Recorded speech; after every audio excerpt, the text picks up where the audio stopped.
Laurent Gérard se moque gentiment de son ex Mathilde Seigner. De 1998 à 2001, Laurent Gérard et Mathilde Seigner ont vécu une belle histoire d'amour. Une romance qui a fini par se briser en partie à cause de l'actrice. Laurent et moi, on se ressemble beaucoup. On pourrait être frères et sœurs et en fait, le problème il était là. À l'époque, moi je n'étais pas facile, j'avais un caractère épouvantable, en plus il était plus connu que moi, donc ça me faisait souffrir.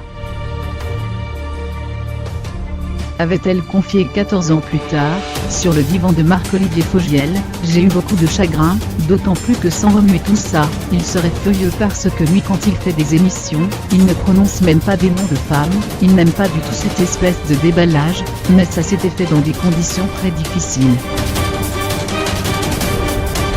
Malgré ça, les ex-amants ont su se respecter, et entretiennent aujourd'hui une relation cordiale.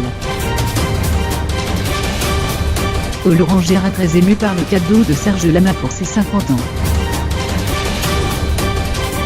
Chroniqueur chaque matin sur RTL, Laurent Gérard commente avec humour l'actualité et son ex-compagne ayant fait les gros titres avant le réveillon de la Saint-Sylvestre, il ne pouvait pas manquer cette occasion. En effet, dans la nuit du 28 au 29 décembre, Mathilde Seigner, très alcoolisée, a été placée en garde à vue après avoir projeté sa voiture dans les barrières de l'entrée d'un lycée parisien. Interrogé en tant que Gérard Collomb sur les fêtes de fin d'année, l'humoriste est donc revenu sur cet incident. J'ai eu un chapeau de gendarme et un bâton de guignol. En 2018, je vais pouvoir m'occuper de tous les niafrons, et de Mathilde Seigner qui roule bourrée. Ça va être super, a-t-il dit avec la voix du ministre de l'Intérieur. Ses propres mots l'ont fait rire, pas sûr qu'il en soit de même, pour la comédienne qui devra passer devant un juge en février prochain.